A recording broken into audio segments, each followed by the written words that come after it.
Hello, John. How you doing? Thank you for coming back to the channel. Your your prediction was right about the Well, election.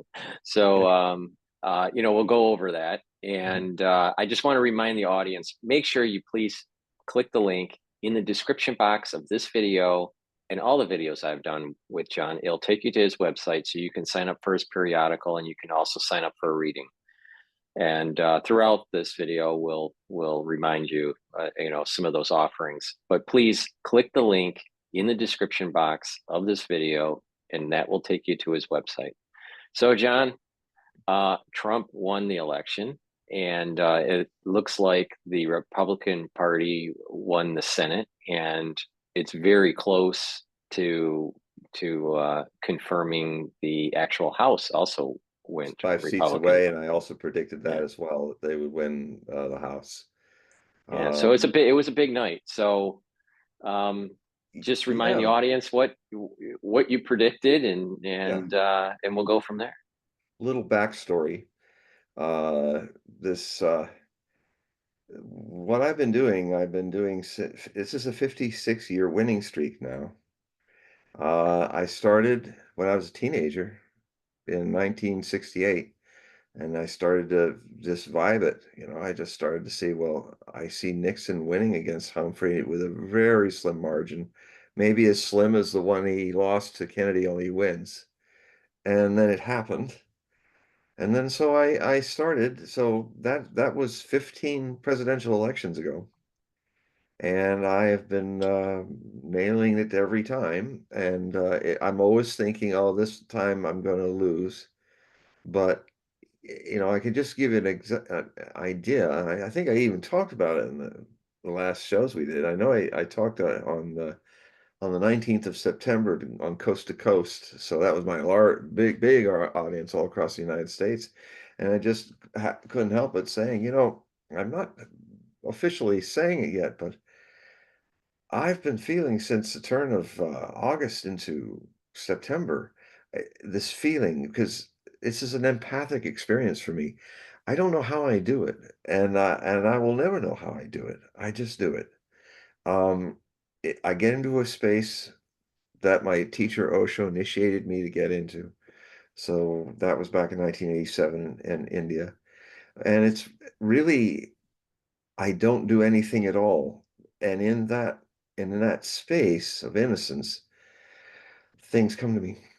And they, after these years of documenting all the things I'm doing, and this is the same with my writings and all of it, it happens that way, that I just take note because I document everything I do so that I can find out how right or wrong I am. And, I just in general prophetic traditions of looking at world trends, I tend to be about 80%, which is very high. Um, but in the election thing, I literally just don't do anything. And then suddenly I feel the people. I feel them. I go into their hearts. I feel them en masse. And I just know. And so that's kind of how I do it. Now, sometimes I had some unusual things in the last few election cycles, like in 2016, I won in both ways. Hillary Clinton did win the popular vote, but Trump's astrology on election night was so remarkable it was 2016, that I said, if he gets that far, if he passes through all the 21 candidates, because I was writing it in 2015, even before the primaries started, I started saying, this guy, his astrology is so amazing on that election day that if he somehow gets to the Republican Party convention, if he somehow gets to election day, he could win a stunning surprise. And so what happened was he did. He won the Electoral College, and she won the popular vote. But because she didn't win the Electoral College, she didn't win. So I often it's the popular vote that I count on. The other thing too that was a big moment, and only just back in 2016, or actually 2020, for that election, did I realize that when I was writing my book on it and my accounts, that um, I always felt that in 2000, that when Al Gore had to recount and they were going to recount, I predicted that he would win by a very slim margin the recount of Florida. And I held to it because it was that same, well, I'm feeling it. I'm feeling the people. He did. And of course, you can imagine all the people going, "Oh, you're just a blah, blah, blah. What are you doing?" And of course, I could never prove it until I found out around 2020, early 2020, I found out that a bunch of political scientists and professors and people got together and they said, let's count this thing. Let's count this thing the way Gore should have done it. Like, when he was kicked out of the Supreme Court, because they threw out for a good reason. They threw it out because Gore came there and his case came there from getting an okay from the Florida Supreme Court, state Supreme Court. But the Supreme Court was right to say, you haven't given us how you're going to count the vote. And we need that. Otherwise, we can't give permission federally for this federal election, the only federal election that we have, which is the President of the United States election. We can't approve it as the Supreme Court of the United States. So they went back. They threw it back, and Al Gore choked. And when I could feel it. Just stay the course. Don't listen to all the people pressuring you. You won this, but he choked, and so he gave it up. So it never got to the state Supreme Court, where they would have given four possible ways to do it. Well, all those votes, all those famous dangling chads where everybody's looking at them like this, and their eyes are bugging out. Famous scenes from the Florida recount when they were just recounting the Democrat controlled counties or districts. So they out there in Tallahassee in some warehouse somewhere were sacks full of all the ballots. And so they went in there and they counted them. And guess what? In all four types of counting, Gore won. And in the largest one, he won by only 76 votes. But he won. So in regards to my own predicting and what I was feeling, that was telling me that my oracular instincts really do feel. Now I have objective proof of it. It really does feel who really votes. And it's only the people who really vote, not the frauds. So when I was writing about the coming 2020 election, I had to say, I think it was in August, I started to see it happening. And then I had to report. I said, this time I'm not sure I'll be able to prove the popular vote of this election because this election is going to be full of fraud. Millions of fraudulent votes. And so I said, that's the situation. But so what I said was that Trump would win the Electoral College again, but that Biden would win the popular vote. I couldn't tell by how much. So it didn't happen that way. I mean, we can't know. And so, I can simply say, I know a lot of people are saying, oh, you're just hedging. Blah, blah. Well, no, I'm not. I'm waiting for someone to recount those votes. I'm waiting for some political scientists in all the 50 states and territories to open up and count them, because whether Trump won or not this time around, we need to have those recounted. And I'd be really happy to be proven wrong because, and this is for both sides. It's not good to win in a questionable vote. It makes the people who won illegitimate. There's always this thing, it's always it's like the batter who's batting all these home runs and breaking records until they pull him off, take his bat, saw it in two, and see he's got some rubber or something inside of it that makes it hit balls easier. And that has happened. So that person's may have been not hitting with a cheating bat all the other times, but that means there's always a shadow over it. And I must say that in the Democrats of this election and last election, if you won with suspicion, that is not good for you either. You should also want to have it counted because, you know, if it had not been counted, uh, well, if there is nothing wrong with what went on in 2020, every state governor should say, you know what? I'm going to prove you wrong. I'm really going to prove you wrong. And all you people who are saying it's fraud, all you MAGA people who are saying it's fraud and a trick, I'm going to make you look stupid and prove it wrong because we're going to recount all 50. Each governor can come up, each territorial governor can come up. Yeah, because we want to win this. I often feel that if Trump was in the position of Biden, he would have said, yeah, recount it. I want to know if I really won or not. It's and if people do not want to know, if they keep these things locked for 4 years, if all the legal attempts to open these warehouses up and look at the votes are still locked up by legal efforts all across the United States, what do you have to hide? If you know it was a legal election, you should be more than happy to say, sure, we'll even help. Here it is. Because we want we want the we want to have the credibility to lead and run this nation.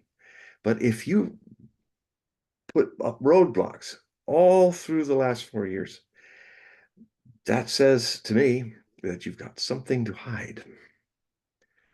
And so um, we shall see about that. But to this election, like I said, as I was saying in Coast to Coast, but I was already feeling it since the turn of August into September, and it was growing. I suddenly felt, and I wasn't even looking for it. I was just doing just this moment, doing this or that, and suddenly I stop and go, oh, the men are pulling away from Kamala Harris. Men are leaving Kamala Harris. And this is before I saw her debate with Trump. I said, this is the soccer mom experience that happened to John Kerry against Bush in 2004, where the soccer moms were the demographic that took Detroit away. It took the suburban soccer moms ended his election. So I was feeling okay, and then I watched her in her debate with Trump. And I was saying, oh my God, doesn't they shouldn't have a camera on her because all the time she had this camera, and when Trump was talking, she's like doing this, mm, mm, eh, she's making faces, kind of acting like a teenager. This is not all the faces. I mean, sometimes you'd see faces in other debates where they go, well, maybe an eyebrow would lift, but this whole, she was so distracting and immature, and that's what it felt. And I was thinking, oh, now I know why this is not the kind of woman that a man wants to date. It's just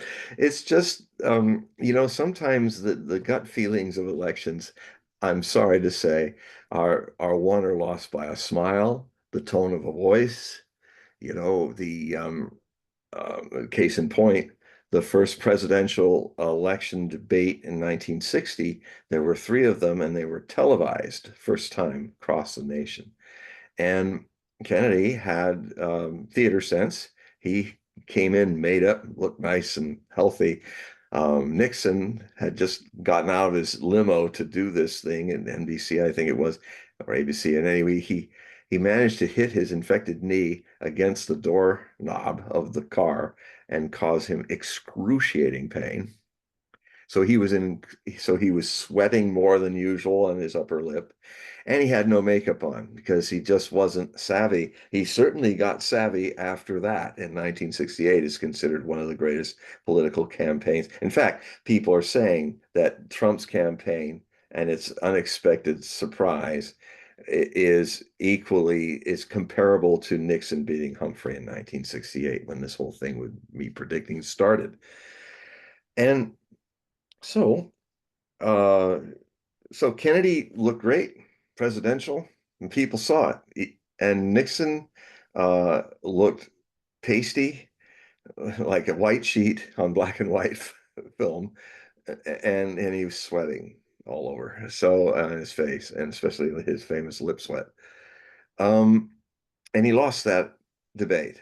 That's the debate that most people watched, and then they wrongly, I would say, but that's okay. People are free to do what they want. I mean, Nixon should have been better prepared.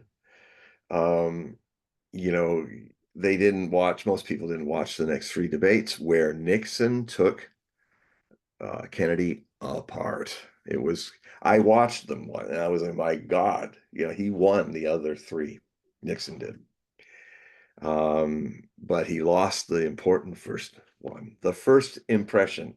It's I wish people would look more longer, but reality's reality. This is how such is the case that people make first impressions of people, and it often is the impression that no matter how much arguing discussions happen, that's the one they vote for. It's just reality of the times. And so um this people, I felt that people were starting to feel, why isn't she coming out? Because she was in August, she was hiding. She was like literally doing what Biden had done for most of the election, not in her basement like he did in his state of Delaware, but in his house. But she she was avoiding, didn't do any hard interviews. Whereas Trump was going around, taking it all on with stride, and love him or hate him, or love her or hate her. The difference is that you knew who Trump was. He was clearly, this is who he is, warts and all. But people were one of the demographics, a lot of women were also pulling away because they're saying, I don't know what she is. She just showed up out of nowhere. We're all expecting to vote for Biden. There's this coup in the White House, and suddenly she's put there. And so people started to take stock of that. The other thing too is when the pollsters, um, it's amazing how this is commonly known in polling that Trump supporters are undercounted and undervalued by most pollsters.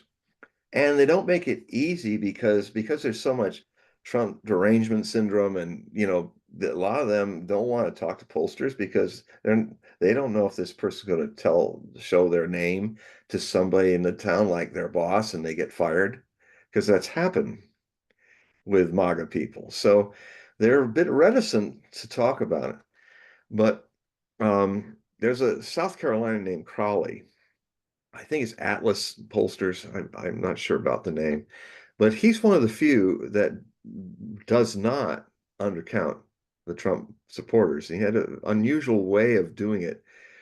He would ask the person not what you thought, who you're going to vote for. He said, "What do your neighbors say to you are the person they're going to go for?" So it's kind of, they feel off the hook, and then because they're not directly being said, "What are you going to do?"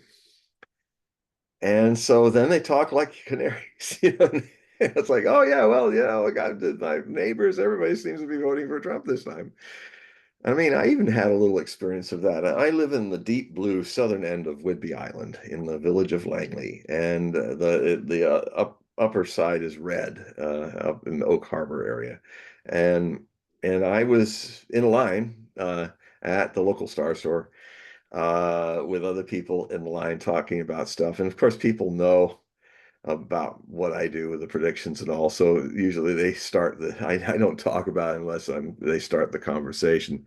But anyway, so I'm in the line with people, and of persons that I know well over the years here, 23 years I've been here. He just said, "Wow, isn't it really something what's coming?" And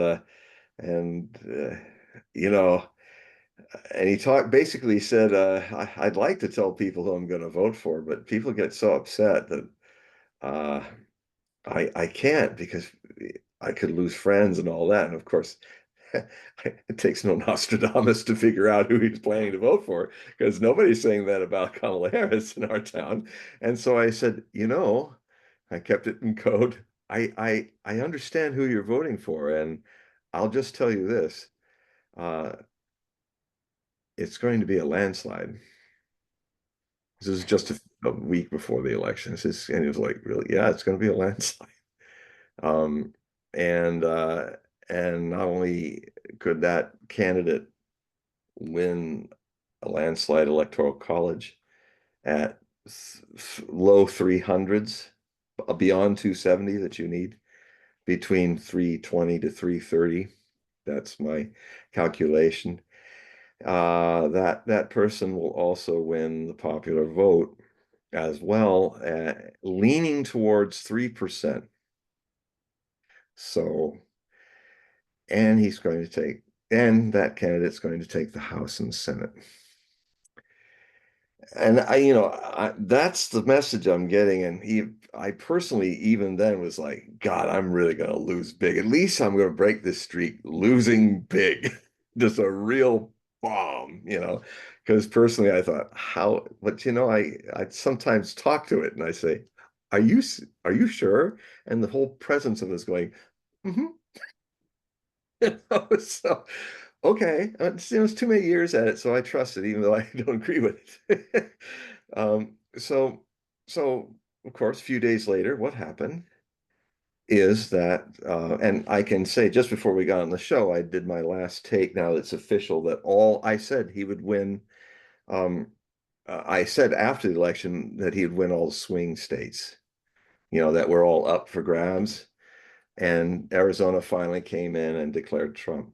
So that means the popular vote is just about finished. I said that the popular vote's going to lean towards 3%, but I also expected that to dwindle some because California had millions more people slowly voting, and that would make it less. But I said it would still be leaning beyond 2% to 3%. And guess what? It's 2.4% right now. So it's out of 2% heading towards 3. It won't get there, but leaning towards 3%. The electoral vote was 312. I said it would be somewhere between 310 and 320, and it was in 312. So it was in that window. And I said the Senate and the House would go. Well, the Senate is 3 seats and is well on its way. Even if the Democrats get a couple seats, it's really they're going to have the majority, which is very important for a lot of reasons. And then now with the 213, and I think the Democrats are around just 203. Let me find out. Let me check. Let me just see here. It's okay. No, that. Yeah, it's 203 for the Democrats and 214. Oh, they just got another. It was just before the show started. It was 213 for the Republicans. So um, that means 4 more seats, and they get 218, which is the Republicans. They're going to do that. The question is, will they pad it? My prediction, which is still out there, looking at it, is that they, I think they will get 222 or 223. So that prediction of exactitude is still out. That they will get it, I'm confident that is going to happen. It's just beyond the math really now, even though a lot of the news are not saying it. But so um, the other important thing about this election is that um, now that we have the votes in, and those votes were kind of around, let's see, let's see, go up here. No, not there. Here. Um, you have a situation of Trump winning the popular vote by 50.4%. That's 74,832,527 votes counted. And that's 99% of, I mean, that's probably going to be around there. Now, Kamala Harris was 71,238,534 votes at 48%. So that's the 2.4% margin. And um, but an interesting thing is that the if you look at the elections that happened in 2016 and 2020 and even before, you basically get a certain number that's pretty much around 69 to 68 million votes, or 64, 68, or and then you get this whole weird vote where in 2020, when everybody was getting into ballots in states that never did ballots, like we've done here in Washington State. So no one knew how to make it work right. So a lot of mistakes happen. But you got this jump to Biden getting 81 million votes, which is just out of the norm. So statistically, I look at that and I would even say it's interesting that now Trump is um, his vote is right around where it was last time. So that's interesting, but that's because a whole lot of people voted this time around. I I still think that you can look at if they counted the ballots and if you spread them over close battleground states, there's probably a million fraudulent votes in there. It's starting like where is this number coming from? I mean, and I'm counting the fact that, of course, a lot of people could have voted that wouldn't have voted because they didn't have to go to the polls. And so it was made easier for them weeks, where, sometimes it started in late August and in 2020. So, but even if you factor that out, my sense is there's still about a million to million five votes that could have turned the election to what I was looking at for Trump losing again the popular vote, but winning the Electoral College in 2020. Um, and so, I mean, in a way, if people, it just dawned on me, if there were people that wanted to count the votes and actually certify them, and it turned out that Trump didn't win the Electoral College or did win it, then that should have been his term. So he can't do a third term. That some people might argue that they won't work, but some people might be motivated to do that. Well, no, he was elected. Well, of course, he wasn't allowed to be a president. Now he is on his own merits from a vote that no one really can deny. It was a landslide. Um, so, um, so where does it go now? Where does it go now? Very interesting things are happening. Um, I was saying in my Hogue Prophecy Bulletin about the election specials that I was looking at the number 47, that he is president number 47. And I had been warning that if Kamala Harris, warning even back before 2020, when I did her astrology, I was saying that it would be a very hard place for a novice who is really not that experienced in anything to deal with it. And her chart showed a lot of these problems in it that about being authentic. Um, the other thing her chart showed is, strangely enough, it's an effect that I've never seen so extreme in her chart. She had 14 trines and 11 sextiles. And the trines are natural, harmonious gifts, graces from existence that it's just something you do really well. Doors open for you, things happen. And the sextiles they're not as high as a positive, but they're also positive. They're helping you out. And to have so many of those just drowning out her squares and oppositions. Um, I think in her case, and I wrote about it, was that she's a victim of the Peter principle, where you're not a you have the luck that's not in the end a good thing. Too many doors open for you. You know, you have too many mentors like Willie Brown, the mayor of San Francisco, legend in California politics, a really interesting character. No, I grew up in Southern California, so I know about him, but I did not know that he was for 8 years. He had Kamala Harris as his mistress while he was married, and so at that time, he was not only getting some, but he was also making sure that that uh, that she got through the doors and pulled strings and basically well-meaning, but she didn't earn any of that. I mean, she almost couldn't pass the bar. I think she failed to pass it one time, and then I mean, that happens. She did pass it, but then the election where she was elected Attorney General was some small sideline election. That often happens in the lesser roles. It shouldn't, but it does, you know, that we're all looking at, okay, who's going to be the next governor, but we're not going to elect the person that's going to be that governor's Attorney General. It's sort of too abstract. And so a lot less people vote. So it can be a margin of 10, 20,000 votes even in California. So it was a very low turnout for her, and she just got lucky and beat the guy. But it wasn't by much. It wasn't a landslide. It wasn't earned.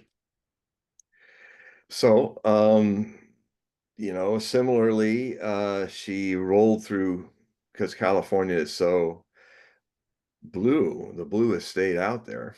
You know, it was she always could survive any attack or campaign to become senator as she did because there's just a vast majority of blue voters, Democrats that would vote for her. So again, it was kind of easier than it is for other states.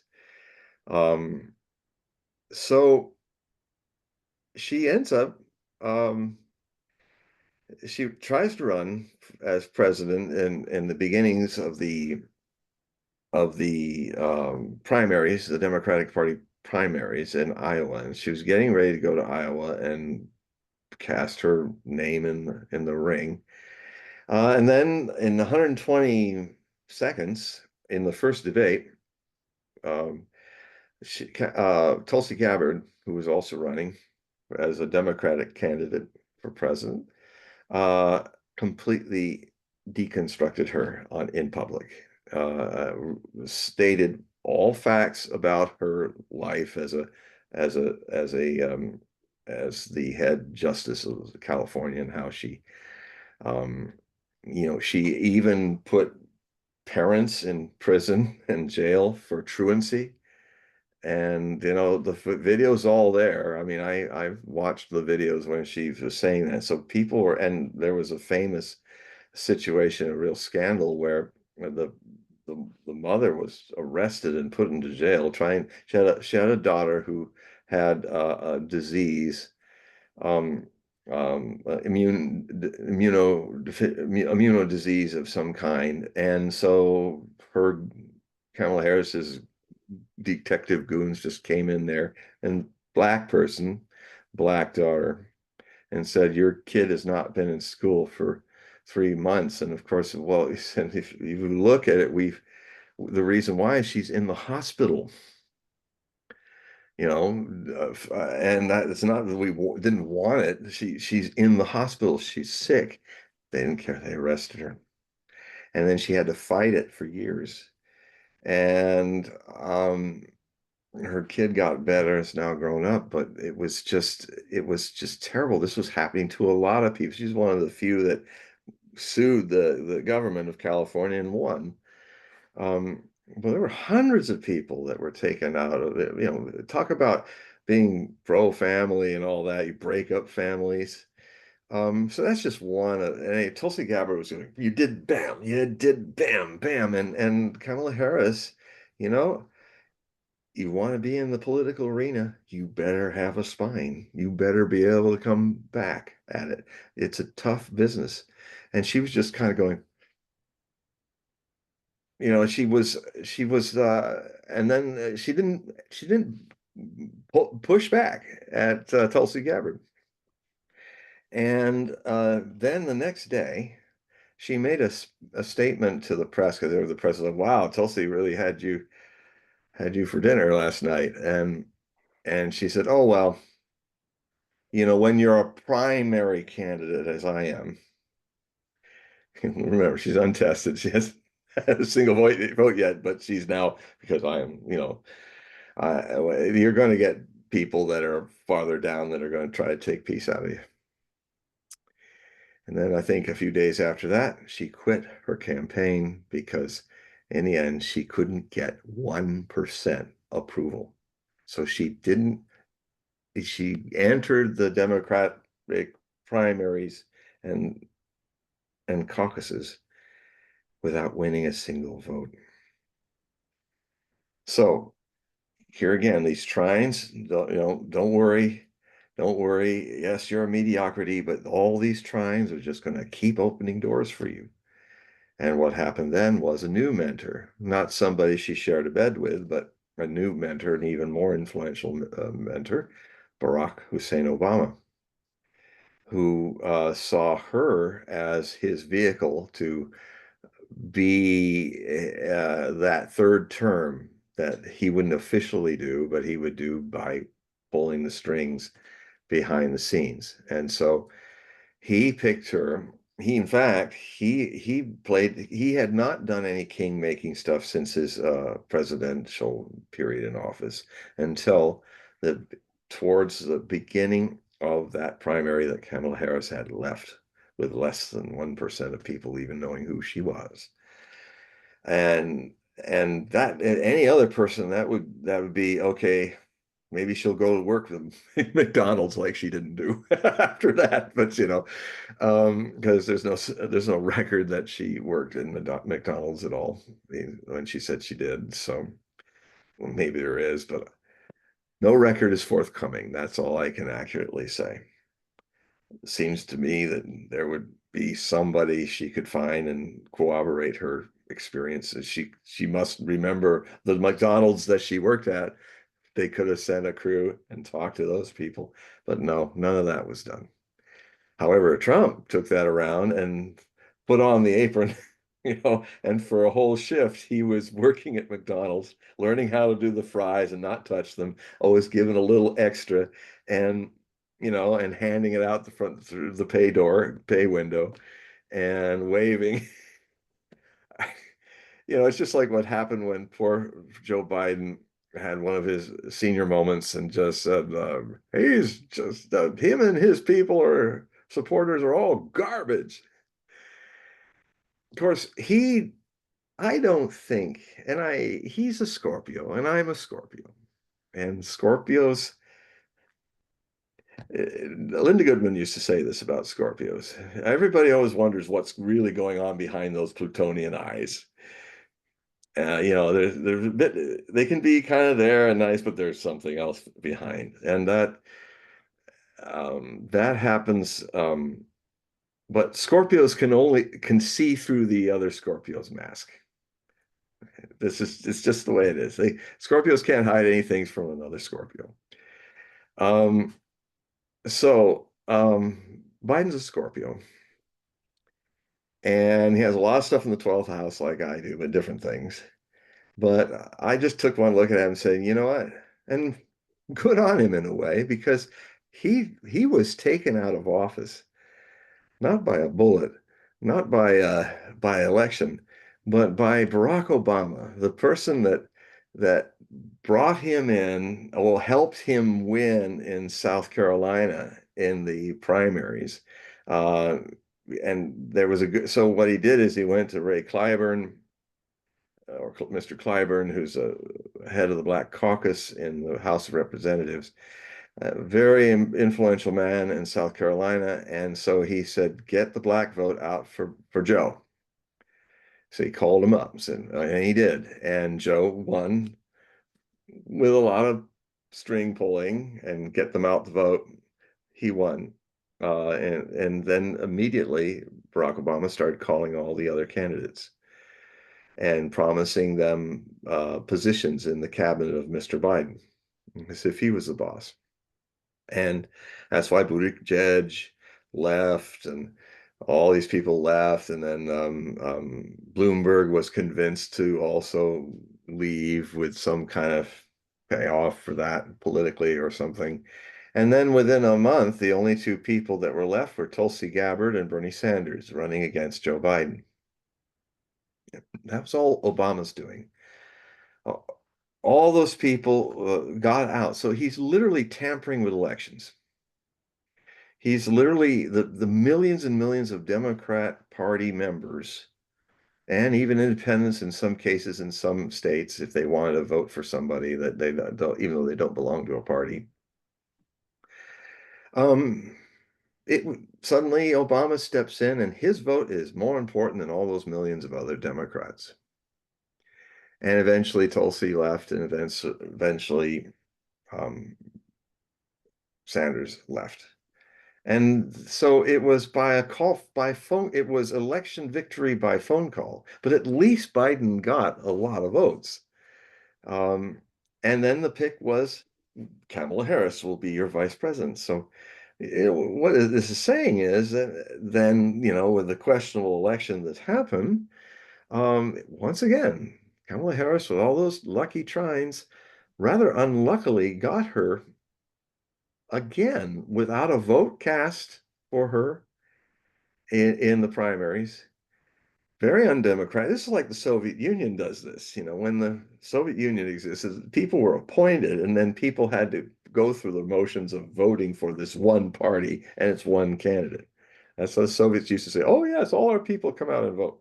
Everybody comes out and votes. It's very democratic. They just don't tell you that it's one party and the person that's picked to vote that you're supposed to vote for wins. Now, this is not happening in Russia now for decades. Since the end of the Cold War, Russia, I would say, if you actually study Russian electoral experiences, we should model ours after them. They don't do any computer balloting. They only do paper. And there's cameras in every polling station across the Russian 11 time zones. And the votes are counted. It's kind of like what we talk about doing, but we don't in this country. So if you want to follow a model that works, follow the Russian model, not the communist Russian model of the past, because that's what we are. There's a lot of that. Of course, I'm kind of happy to see that in this election, it looks like ballots were much better handled than I anticipated they would be.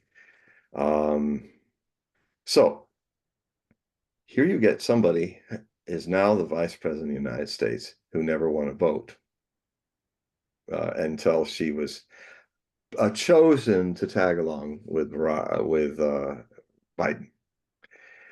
So now suddenly, I've been warning and telling people since 2018 that Joe Biden has dementia.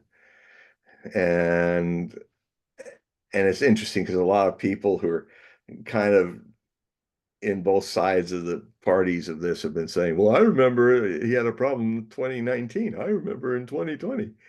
Well, uh, I was putting out in my Hogue prophecy reports that this problem years before that. So um, it wasn't that hard to predict that he would come to a point where he might still be there. And, I thought he lasted a lot longer than I predicted. I thought he wouldn't last the first year. But what I saw now has happened is by the time of this final year, technically, he hasn't been running the country for a while. The Anthony Blinken, the Secretary of State, and Jake Sullivan are playing president in his stead. There's even President Jill Biden, who has had a big part in sheltering him, and she's even been, there's evidence that she's even presuming to do his work for him. You know, there's a precedent for that. That's what happened when Woodrow Wilson had a stroke, and his wife for a couple of years was really running the country, and nobody voted for her. Well, nobody voted for Kamala Harris, and here she was suddenly in the position to, you know, Biden is told by Obama that if he doesn't step down, because he can't be president for another 4 years. He's too old and he's too sick and he's got to step down. Now, isn't it odd that the person he has to step down from running the election to being the candidate, but they still have him in the White House? I, I mean, you know, isn't that a much harder job than running for campaign?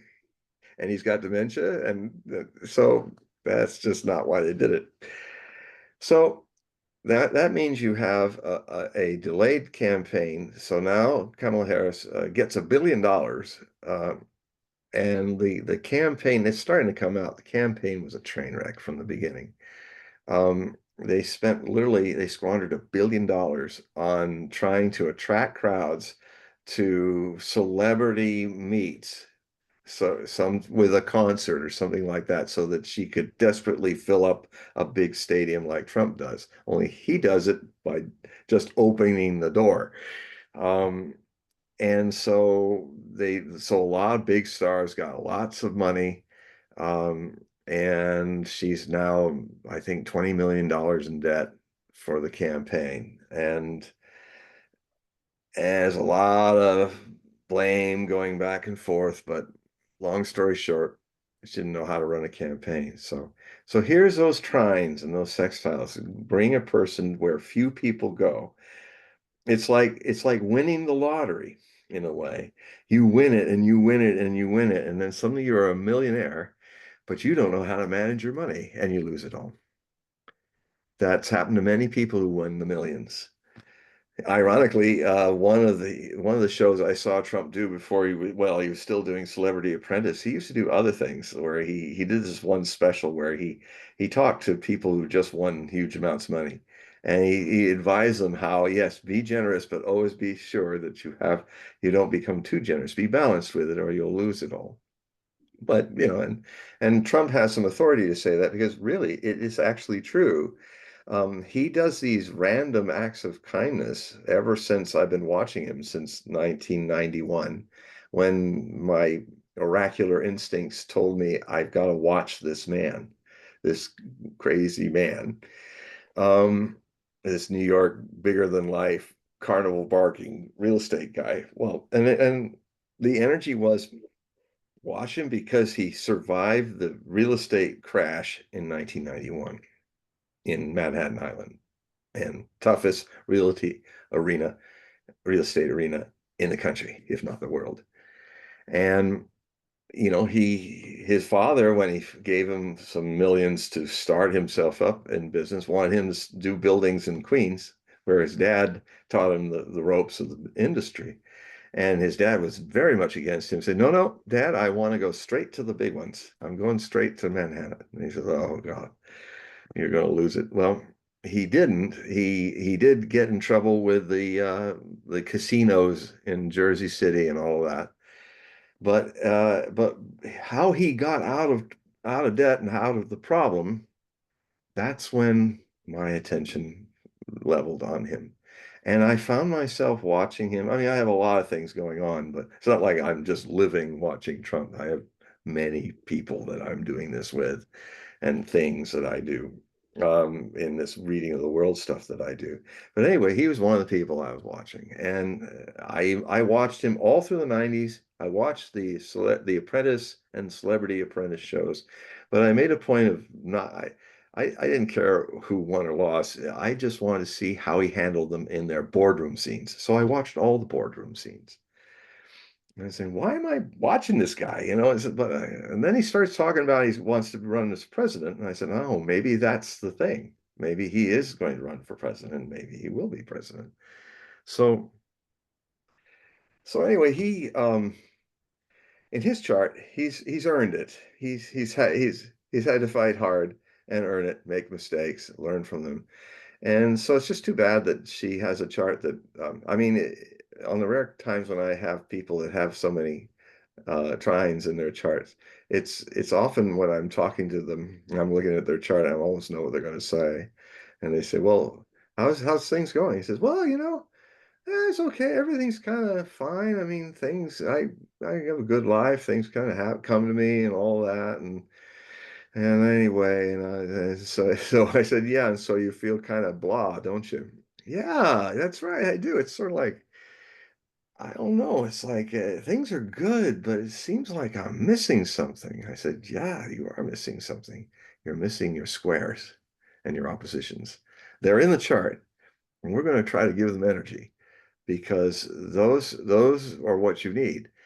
In astrology, as I see it, and I'm not an astrologer, I'm a medium empath who uses divination tools sometimes, and one of them is astrology. So I'm free of the political correctness of astrology.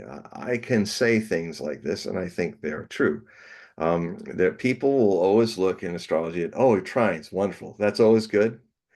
And they'll go, oh, oppositions, ooh, that's not so good. And squares, that's always bad. Well, it's beyond bad or good. Like I just said, if your trines are too many, then you get the Peter principle, where you have an ability to rise higher and higher in office to where you're at the top. But you get to a point where you get the top. And Barack Obama also has this problem, even though he has more intelligence and experiences as a politician than Kamala Harris could imagine. But still, he also was really good at getting to the top and remembering people who got him to the top.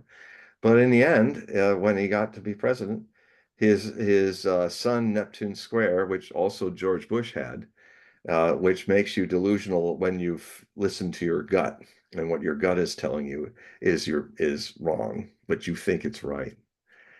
And so he has this inner delusion, just like Bush, which is why Bush wouldn't talk to his father, who really was a good president, had experience. How often does it happen? In fact, it's never happened in American history that your dad was, when the previous generation was president of the United States. So, if you're somebody who's an executive, you're going to, like Trump is, natural born executive, he's always asking any people, any resources, and always asking them a lot of difficult questions to help him figure out stuff. So I imagine if his father had been president, he would say, hey, Dad, how did you handle this? And then kind of engage him and say, well, what if you did it this way or that way? And that's what Trump does daily in his interactions with people, when he's trying to get an idea of what he's going to do. But George Bush, with that delusional square, just said, well, do you ever consult your father? And he said this on 60 Minutes. Says, I consult a higher father in my decisions, meaning God. So, and he literally has been caught saying, he said, God told me to invade Iraq, and I did. He said this to Mahmoud Abbas, the Palestinian Authority leader, who's still alive to this day. He was in a meeting with him in the Egyptian um, um, resort, where they were having a convention with the president and the Palestinian question back in the time of President Bush's office. And he literally was pounding the table, say, I talked to God, he told me, and I did this, and I'm going to fix this thing with you and Israel, and all that. He didn't, because, Iraq was a mess. It was an 8-year disaster. We lost $3-4 trillion of treasure, 7,000 dead Americans, if you count also the contractors, and 30,000 wounded, and 1 million Iraqis killed. And the nation is messed up. You know, uh, and this is the same guy who also did the big thing at the end of his gut feeling, his way to fix the recession crash. That didn't go well either. So, um, Now, Obama has, and hopefully this is the last time I say this on any shows now that we're moving on because now it's irrelevant.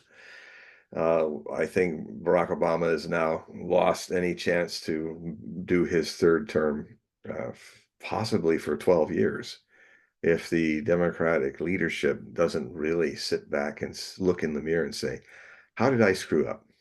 Rather than, oh, this majority, the American people just don't understand anything. Wow. That's a really tragic way to look at it. That means you're not going to grow up and get wiser. And there are a handful. I just saw one guy named Phillips.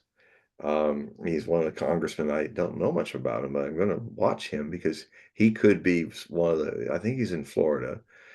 He was on Fox the other day, and I was looking at him and going, he understands. He's saying, yeah, we got to look at the way we did things. It's we're the people with the problem, not the American people. We've got to start looking at how rebuild our party and readjust ourselves because really the people have spoken. They didn't like what we were telling them. So, and if you think, well, we'll just keep doing more of the same, I promise you, it takes no Nostradamus. If that's where the Democratic Party goes and its leadership, it will not lose. It might not win a presidential election for a generation. Deep into the 2030s, maybe. So, and ironically, that will not be good for the country either, because then the Republicans would become a one-party system, which is, would corrupt the Republican leadership and all of that too. So, what I'd hope would happen is that other parties would rise up, and the Democratic Party would just kind of dissolve. We've had parties dissolve before. I think we had Whigs at one point and other things, and these parties disappeared. And so the Democratic Party could be facing disappearance if they don't, and the void would be filled by another party or another system, or one of the smaller ones becoming stronger that we have in the fringes. So so so Obama's out, but Obama had the same problem. He had the his way of utilizing this square of Neptune was to try to win the girl that's impossible to get. And when he finally did, his wife, he couldn't do that anymore. So he had to sublimate that into politics, as a lot of politicians do. They get their sexual rocks off psychologically by having a lot of people love them and cheer them and all of that. And it's kind of an orgasmic experience for some of them, including Hitler. He used to almost after he won the crowd, and he'd step off the podium and collapse in a chair wringing wet, like he was exhausted from some orgasmic experience. And he meant it when he said, well, where don't you have a wife? Don't you have a lover? He said, no, the German people are my lover. He really meant it. Kind of one of the reasons why he had a bad psychological future. Um, but so Obama, he um, he wins the election, and he's already looking, he had these 8 million guys and gals that were online that were going to be citizen lobbyists, which they legally could be, just because they're going to be getting online saying to people, hey, why don't you do this thing and that? 8 million people pressuring the opposition and pressuring Democratic Party members. It could have, if Obama had really applied that, he could have had a solid presidency, but he didn't, because he won the people. He got the white people to vote for a black man. He did the impossible. And so he was disinterested. So he kicked those 8 million. He didn't do anything with them. They were all ready to go. And he did it twice. He did it in the second term. He wooed them back and forward. We'll go forward now for sure. And then when he won in 2012, he kicked them again. So um that's what happens when you're a person going after it. Once you got the girl that's impossible to get, you drop her like a bad habit and go for the next girl or the next impossible thing. And the impossible thing he was already doing, he wasn't 2, 3 weeks into his presidency when he had this big dinner party with all the leaders of the conservative sides of America, media, Fox, all that, and the also the Republican senators and leaders of the House and all of that, and basically started to woo them. He wanted to win them over too. Now that's real hard to get, and he didn't get it. They made it very clear to him they didn't want the black man in the office, and they were going to do everything to make him a one-party nothing president. Rather than say, hey, thank you, I want to thank you all. It's good to have a transparent enemy. And I'm going to, tomorrow morning, and for the next 2 years, I'm going to harness all the stuff that I won, the political capital that I won, winning the House, the Senate, and the executive branch, to vote you out of the Supreme Court, get new justices when people are retiring, I'm going to make sure that all my media contacts are like a drum beat, are going to keep beating the drum until everybody's programmed to understand that this is what you told me, that that you're racist, that that you don't want a black man to be in the office, that he would have, if he had, and then just say, look, they don't want our change we believe in. They want to take me down and do everything they can to derail not just me, American people, all you people who voted for me. I mean, if he didn't have this square and it was another person, a cunning politician, he'd say, thank you. Hey, this meeting was very profitable. I'm glad I spent all this money on all you people. Now I know what you're going to do, and I'm going to make sure that I take even more seats from you in the midterm. And but what he did is he tried harder. He put all his energy into trying to convince him to be won by him, all through the 2 years that he had the House and the Senate and the executive branch. And ignored, did not give energy to his massive victory and the political things that Trump has also done. He's got the same chance. And Obama, even when he lost the House and the Senate in the midterm, he still was trying to win them over. He didn't really ever end it until about halfway through second term.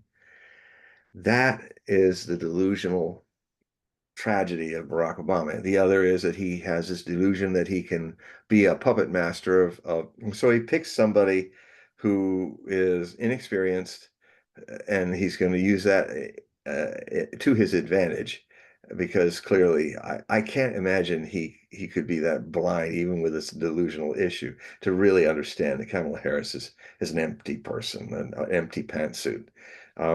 He's got to be clever enough to know that. So I think he's going to make sure he was Willie Brown all over again, but not using his sweet Willie in this case. But politically speaking, he's going to be Willie Brown and be a mentor to her. But really, he was telling her what to do and be for his third term. Now that's over. That's done. Obama can now go back to Hawaii or go back to Martha's Vineyard and muse on great glories of the past and retire. He's done. But he put himself there because of this delusion. Now, so that's the first and second two-term presidents, so it's a long time of them that had this problem of the sun squared Neptune in their birth signs. Trump has it too, but not in his birth sign. He has this remarkable conjunction of planets. It's a remarkable chart, by the way. It is filled with all kinds of luck. It's not surprising to me that he just turned his head at the right moment and didn't get his head blown off in Butler in Pennsylvania. The man has this. He has luck in his moon positions. He has luck in his true north, which is conjoined Uranus, and his sun. 22 degrees Scorpio is, 22 degrees Gemini is his sun. He has 17 degrees. So it's in the conjunction strength of his Uranus, which is why he's Mr. Surprise, surprise, surprise. And he always will be, because that's his nature, using Uranus in that position. His ego, identity, and Uranus are one. And 15 degrees is the true north node, which for layman's, it's literally, how do you navigate? What are the positive and negative potentials of your chart that will allow you to navigate, always following your personal true north to success in your life? And what are things that can happen where your ship of your life goes off course and you don't get it, or you have to come back to it? And so all of that, his true north, his Mr. Surprise, surprise, and his sun solar essence are squared the United States birth chart position of Neptune in Virgo. So he has it with the United States and his people. Now, I won't go into the psychobabble, the astrobabble about it, but basically what that means, having it in Virgo, is it rules America's boom bust cycles. So Trump's success and failure will always be mainly involved with the economy. And in a way that, because his message, his campaign really ran a great campaign, not seen since Nixon. And his campaign was really about, are you better off than you were 4 years ago? And, you know, there's a lot of ways you can get around things by doing that. And so what happened was, here's a moment of luck for Mr. Trump. Odd kind of moment, because Uranus is making surprises, even to him. He was intending to do 2 terms, and 2020 would be his second term. And so he was really doing the snake oil salesman, and saying how, my presidency, I mean, it's so amazing, it's so fantastic. We have this huge boom. It's just this boom that's so big. This boom, it's so big. This boom. He always says things 3 times, and it's kind of hypnotic. But he it wasn't a boom. It was a bubble that was going to burst. And if he had won the election, it would have burst over his head. And he would have really been in trouble. I mean, the snake oil ended up being poison. And so it didn't bust him, though, because by all kinds of means, Biden was allowed to win, uh, with maybe an edge of 1 million fake votes across very important places of battleground states. And so he got to sit back and watch his bubble burst, on not only on Biden, but ex, ex, Biden gave it more juice by um, putting throwing $2 trillion into printing up and throwing an extra $2 trillion into the United States dollars and funds. He thought he could spend his way out of it. That actually hastened it and made it come faster. And so, because he had his part in it too, but now we have the situation. Now Trump is going to be president. So his presidency will succeed and fail on whether he can restart the economy, and not just for rich folks, but really, as he at least intends to in his promises, he actually starts to get people back to work and people feeling better, and there's a much better chance for that to happen now. However, now I'm going to get to now that's all in the past. Now I'm going to get to the other challenges. The euphoria is on both, the tragedy on one side, but there's a euphoria on the other. But I'm kind of happy to see that a lot of his supporters were very concerned over the last few weeks about all this talk about Mike Pompeo and Senator Cotton having major roles in Trump's presidency. And he got a lot of the Trump voters were on X, were making him aware. They don't bring that guy in. Look what happened. Those people derailed a lot of your presidency and all. Don't bring them in. And just today, he got on X and Truth Social, and he said to all his voters, he said, "No, no, no, no, I'm not going to take Cotton or Mike Pompeo." He said, "Oh, they did good stuff for me." He always does the positive hyperbole, as he calls it. But and frankly, I think it kind of, again, another oracular gut feeling I've been having is, uh, is he keeping Pompeo and those people close to him like a cat that plays with a mouse, politically speaking? And it looks like that's just before the show happened. It seems confirmed that he was just playing around with those guys. That they're not going to be Secretary of State, not going to be Department of Defense. So I'm relieved for us because the scenario could be that I will get to one group he's blind to, the AIPAC Zionists, his own son-in-law. He's blind to it because he loves his daughter. They're very close, and I hope I'm proven wrong, but he is the source of the Zionists making him their president. And the other thing too that's really hard with Trump is he doesn't get Iran. I even wrote it in my first book on Trump a year before he's president, in the upset in 2015. I wrote it end of 2015. I said he just doesn't get Iran. He doesn't get the Middle East at all. He hopefully this will not be like Johnson could never get Southeast Asia, because he might not. He certainly Bolton and Pompeo. Also, Bolton's not going to be. He said, "No, I'm not going to use Bolton."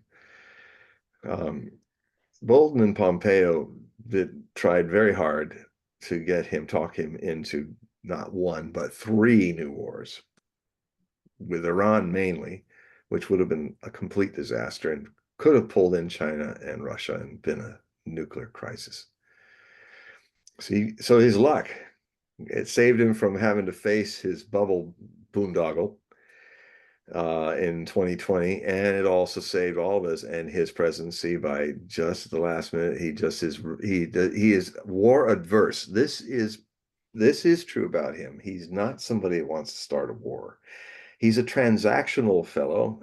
That means you don't want to blow up your competition. You want to do a transactional situation where I scratch your back, you scratch mine, I give you this and may in the promise that later you'll give me that.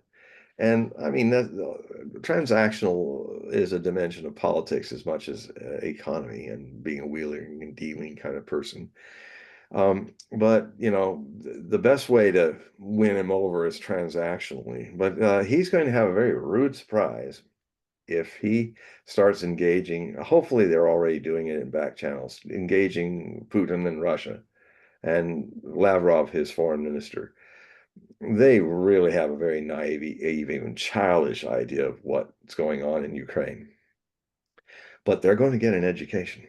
Trump is going to get his education in the next few months, interacting in back channels with the Russians, and maybe there might even be talks. The Russians have always been open to talks, but what they've been getting from Zelensky in the comic, who became the puppet for a neo-Nazi government since 20 that was arising there since 2014 under the Obama administration, who made it happen. And now it's now he this Jewish Russian Ukrainian comic doesn't even know how to speak Ukrainian dialect. He had to learn it when he was in president. He's actually a Russian Ukrainian. He is now, he keeps saying that, oh, we will talk to Russia when you leave all the territories you've taken, including Crimea, and then we'll talk. And that I'm sure the Russians said, he's a comic, right? Is he telling a joke? I mean, that would be like Hitler saying, "Okay, I'll talk to the Allies, but I want you to give me all the stuff I took up to 1941 from you. That's mine now, because then we'll talk." Well, that won't go anywhere.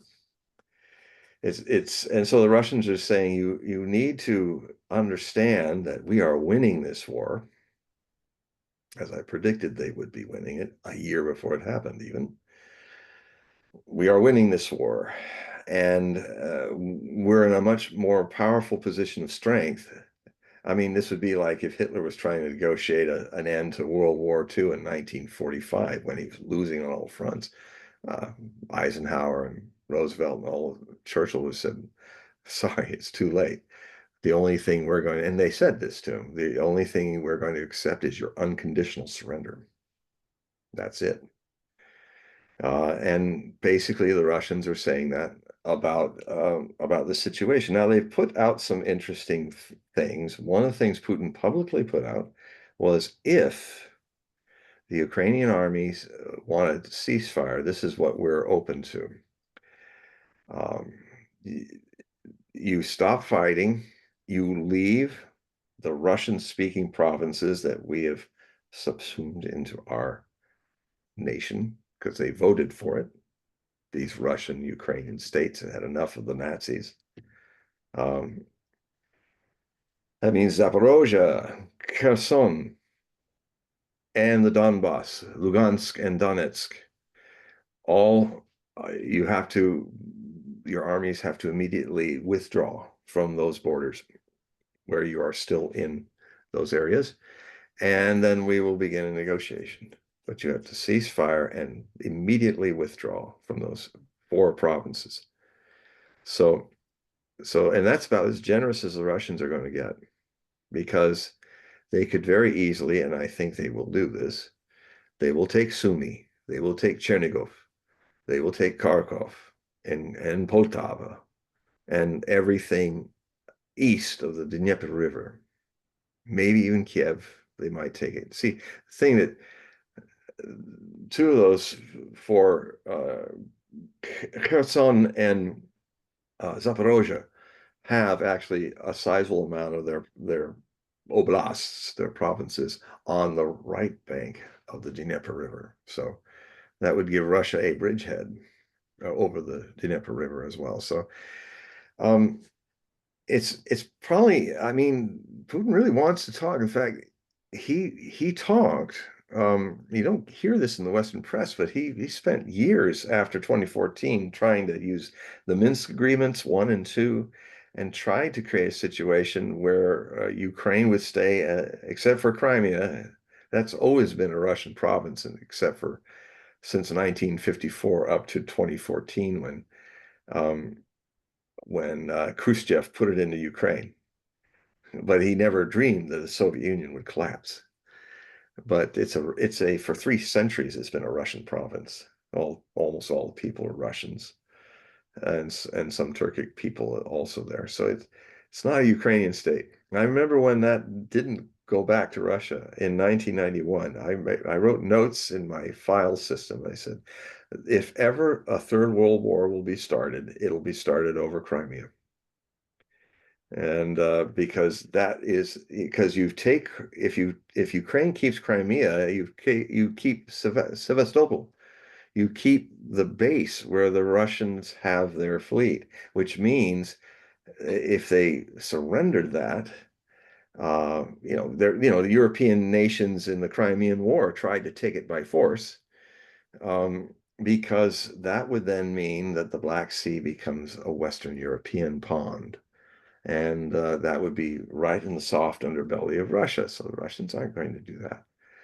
And the Russians fought 2 vast battles to first losing it to Hitler and then taking it back in 44, losing it in 41, 42. And so they're not going to do that. What they're going to do instead, because of all the firing that's been going on from the Ukrainians launching missiles from Odessa, which is a Russian city, by the way, one of the most Russian cities in Ukraine, and Oblast, they're going to take that too, so that they won't be able to fire missiles at Crimea anymore. So or they may, if Putin can get an agreement that, because one of the agreements that would be part of any negotiation is all ethnic Russians and Russian-speaking citizens of Ukraine will not be persecuted anymore That's one of the major reasons why this war happened. There were massacres in Odessa, massacres in Mariupol. There were massacres across the Donbass. I know, I saw them on videos and that live as they were happening. And the people that are there don't want to go back to Ukraine because I remember seeing Patrick, um,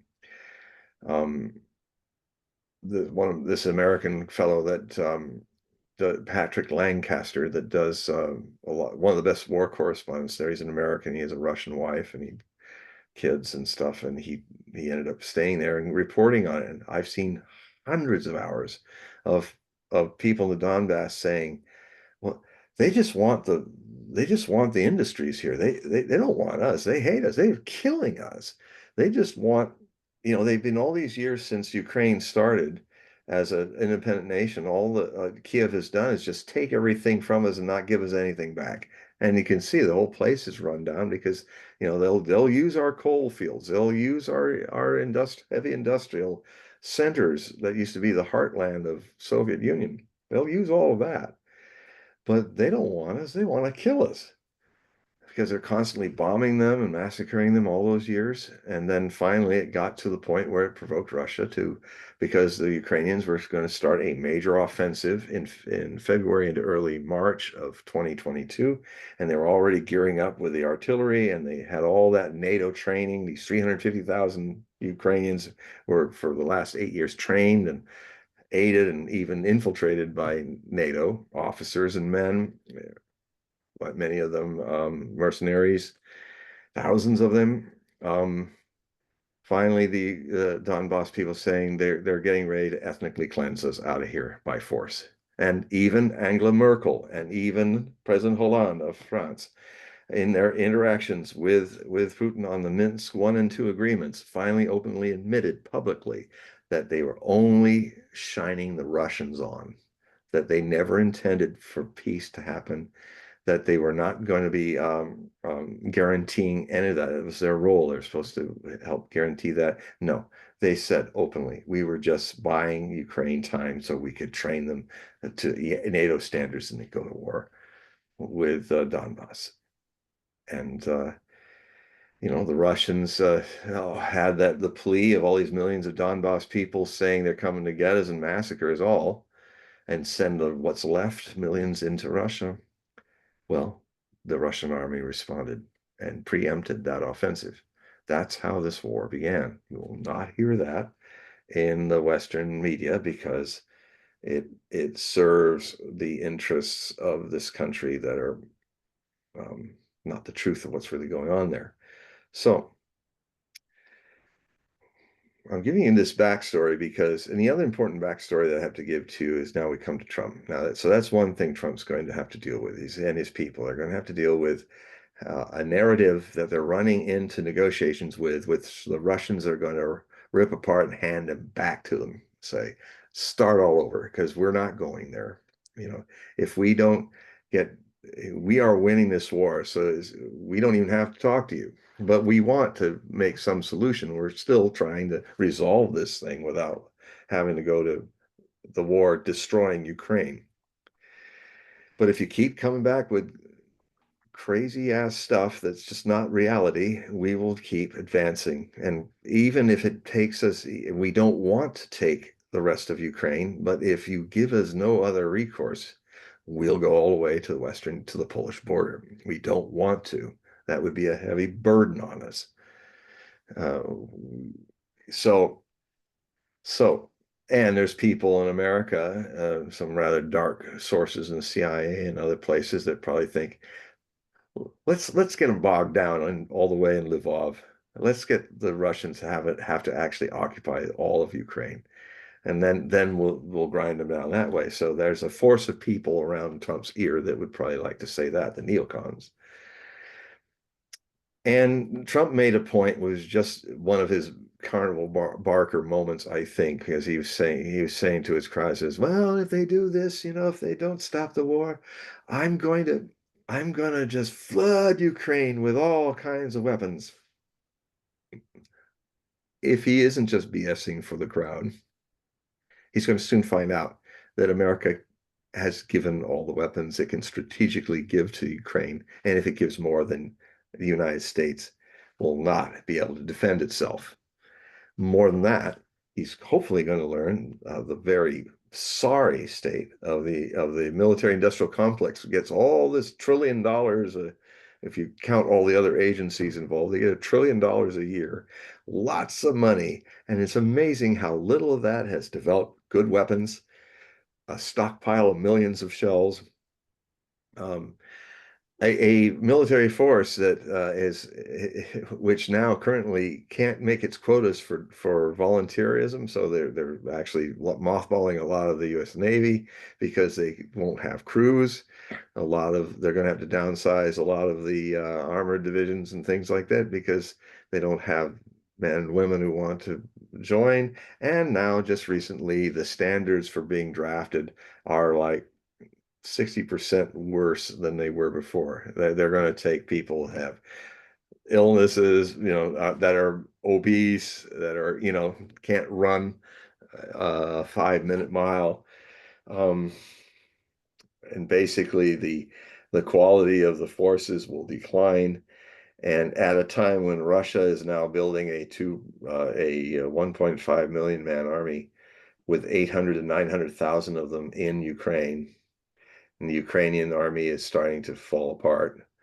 As I predicted, it would start around October, November. Well, it's happening. Just watch Military Summary Channel. Just type that into YouTube, and you will get Dima, who's a white Russian who's in Minsk, I think. And he, of all the mappers of the war, he's the best. Watched him a lot. It's very accurate. He doesn't confirm a thing until he really literally has the accuracy of being able to corroborate it. So a lot of the other people put stuff out there that's not really happening. So yeah, if you want to see the unraveling daily, just go to Military Summary Channel. Just type that into YouTube, and you'll see what I've been seeing for 2-3 years. Um, so so the good news is that Trump has really good astrological interface with Putin. Putin's a Libra, Trump is a Gemini, they're air signs. There's a lot of trines. There's a lot, in a good way, a lot of like doors can open there. So they get each other. That's important. The other thing is that he has a similar good relationships with Bibi Netanyahu, the Prime Minister of Israel. They get each other too. However, the real problem now, as we move from that theater of World War III conventional style to the other is, like I said, he doesn't get Iran. He just he doesn't get the Muslim world. And Trump does not get it. But I'm kind of seeing that he didn't get a lot of other things when he was president in his first term. He didn't get that neocons had him. They could do whatever they want with him. He was a wide open channel, and they would manipulate him almost into 3 wars. The good news is, he said it on Joe Rogan publicly. He said Bobby Kennedy has been feeding it to the audiences after coming out of his meetings with Trump for months now, that Trump is very much reviewing all of his mistakes, and one of them being Pompeo and Bolton, the other being the neocons. Uh, he's so it's good news today that he's not letting those people in. He's publicly told his because I'm hoping that his mandate, his MAGA people are going to keep him straight. And if they do that, and using Elon Musk's last platform for public commons that exists online or in any major way in the world, now that's not going to be erased. Kamala Harris was very clear, getting instructions from Obama, that she was going to pull the plug on X and take down one of our best genius entrepreneurs, and guys opening our whole space age situation, renewing it with amazing things. And so deny a future of our country going into space. Well, that's all gone now. That's not going to happen. But now the new danger is, will Trump stay straight in his channeling the right people? Because if he channels the deep state, and how, see, he's also got those, he's got Adelson, the widow of the man who was the casino owner in Las Vegas. She gave him like $1 billion for his campaign, something like that. And of course, the good news is that it's great luck that he didn't get his second term, that now he's got this standalone term with no term in the future. So the pressure of him being bought, he could just say, well, he has actually more leeway. He can say, well, we'll try to do stuff, but we're not going to do what you put all that money in there for. And, I'm not going to be president in 4 years. So, it gives him more leverage and advantage, even with the money lenders that have been running him mainly from AIPAC and the Jewish lobbies and all of that. And so the other thing he's also said, he has said to Netanyahu, I think he said it when Netanyahu did his, he had all the clapping seals of the House and the Senate all, I think it was in July or something when they all came over to, and these are all the people, 90% of those people are all bought and sold by AIPAC, millions of dollars for their campaign successes funded, and Biden with $5 million given to him by AIPAC over the years. He's not going to, he told Netanyahu, I want you to end this war before Inauguration Day, before January 20th. I want this war over. So what I'm hoping is he's alert to how he almost got himself in wars with last time, and I'm hopeful that um, he's going to remain war adverse because you see, I wrote about it in my first book about him, Trump for President: Astrological Predictions. Um, I He has a monumentalist ego. Now, I mean that not just in that he's got a big ego. It means his expression of his self essence is evidenced by how he changed the face of Manhattan with his skyscrapers. So he loves those buildings. When he was a kid, he took his brother's blocks and he made a great big skyscraper. And he liked it so much that he didn't take it apart. He glued it. So it just became this big wooden skyscraper. This is his brother's blocks. And he glued it. He told the story in Art of the Deal. He's got a deep-seated desire never to see all his work go up in 30 minutes in a nuclear war, all wiped out by Russian Poseidon drone subs that have a 200 megaton warhead. Um, he's not, he doesn't want to see all his Trump towers around the world going towering inferno down in nuclear war. I think if that's the trigger that makes him say no to war, so be it. It means your buildings will not all be coming down in flames too. Um, so so I have a feeling it's early in the game, but I'm just in a show like this, I'm just kind of putting out the things that I'm probably going to be looking at and commenting on.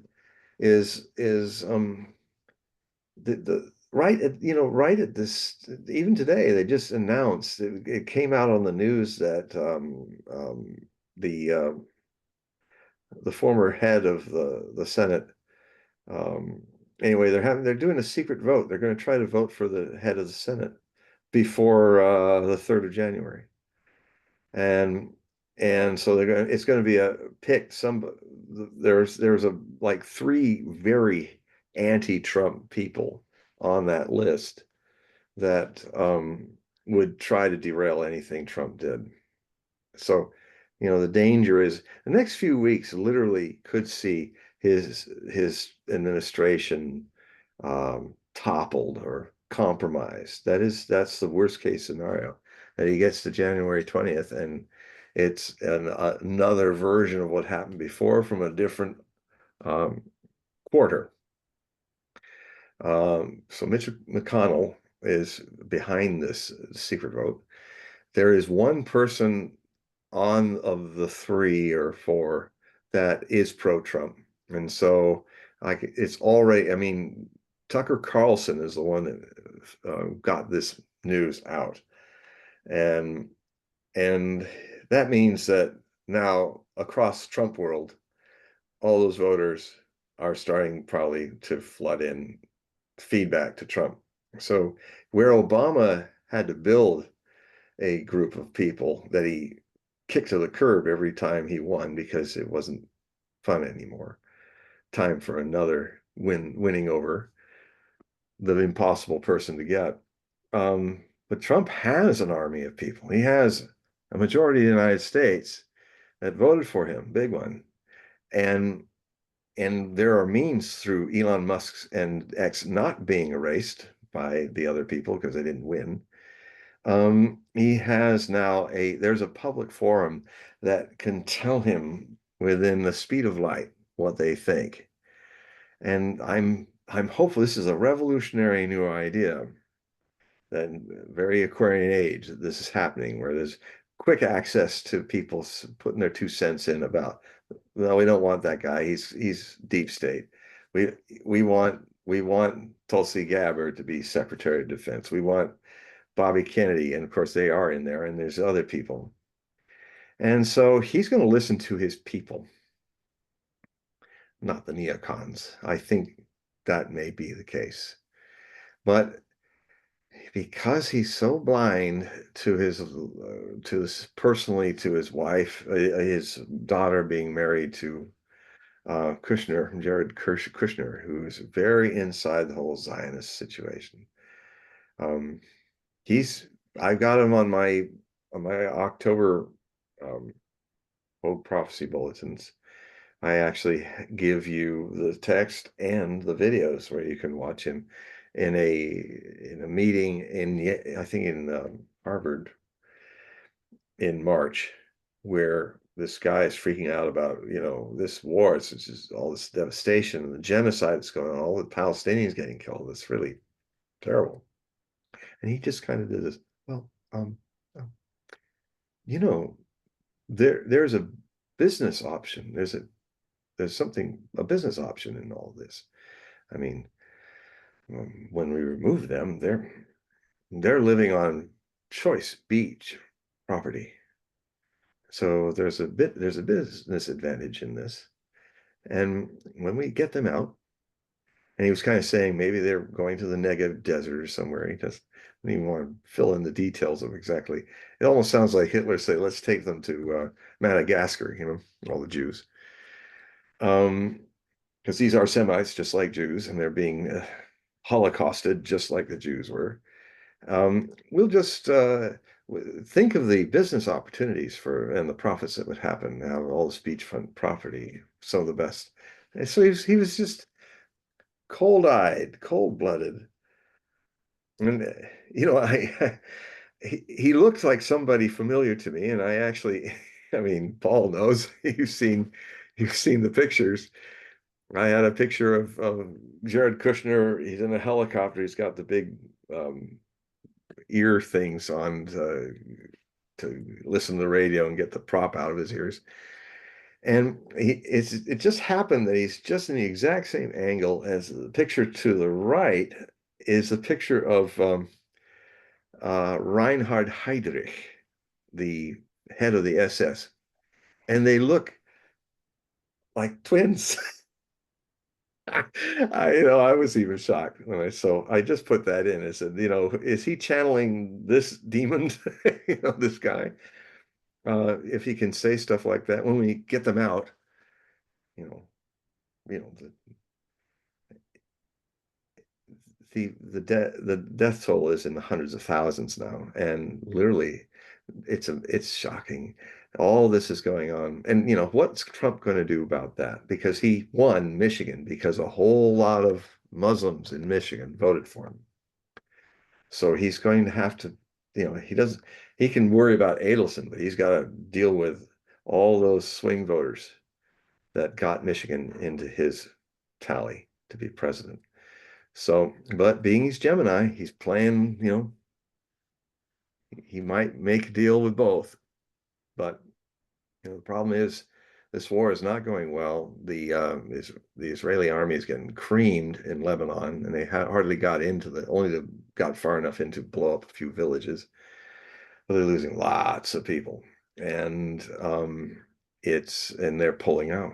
So, and they're not winning in the Hamas regions, northern Gaza, and all that. And they pretty much stopped all food and medicine coming into 500,000 people crowding in the ruins of North Gaza, Palestinians. So, starvation is starting to happen. If you look at any pictures getting out of there, everybody's getting thin. And give it another few months, they'll all be walking skeletons. And so this is the worst thing since the Holocaust committed on Semitic peoples. Last time it was the Semitic Jews. Now it's the Semitic Palestinians. Same seed of Abraham, as we've talked before. And it's now, this is one of the biggest stories that just people are ignoring. They're just like, they're not doing anything, just like nobody did anything for the Jews in World War II. People are not doing anything for the Palestinian Semites in World War III. And so now, will Iran fulfill its threat to, well, hell, they were attacked. The Israeli attack failed because the Iranian missile systems shot down most of the missiles. And they were tagged, they were painted by radars that even the stealth fighter, the F-35, had to turn around and land back in Israel because they were being painted by some signal. Now, the Russians sent some really advanced, these big tower things on trucks. And it's probably Russian technology, but the Russians are the ahead of everybody in radar and drone technology, hypersonic. Um, so they can actually see the stealth fighters, so they had to pull back from that. So, but Iran has said, look, you killed some people, you attacked our country. We have a legal right to hit you back, and we will. Now, the question is, will they do it before Trump is in office? Or will they wait because they're also patient people? Um, the thing I just realized is the ancient Jewish state, which also lasted thousands of years, basically disappeared between the years 80, 70, and 80, 150, with the two Jewish rebellions. And so, effectively, nearly 2,000 years now, that ancient civilization ended. And it just dawned on me that what has returned to the same region that's now Palestine in 1948, becoming a state, does not have the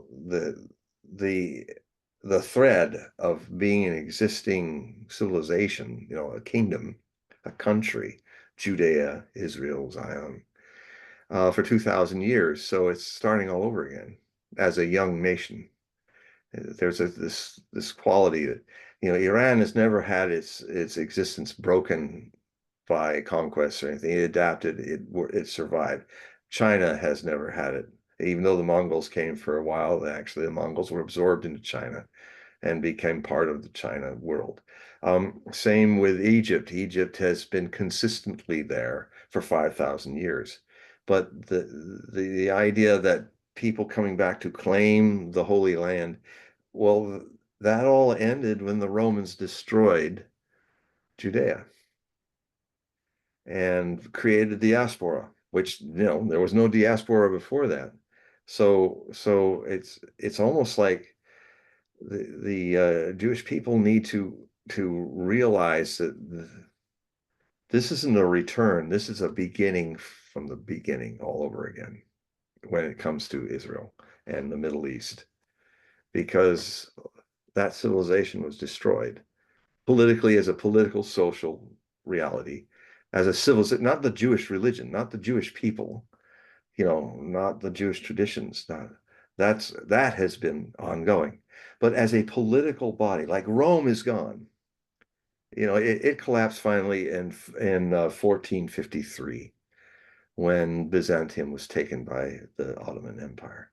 So that was the end. That's when Rome ended. But that doesn't mean the things that are Roman, that the Vatican, the Catholic faith, all these things, they lived on. So I want to make clear that I'm making a political statement about a political body that that unlike Egypt, unlike China, their political thread has lasted millennia.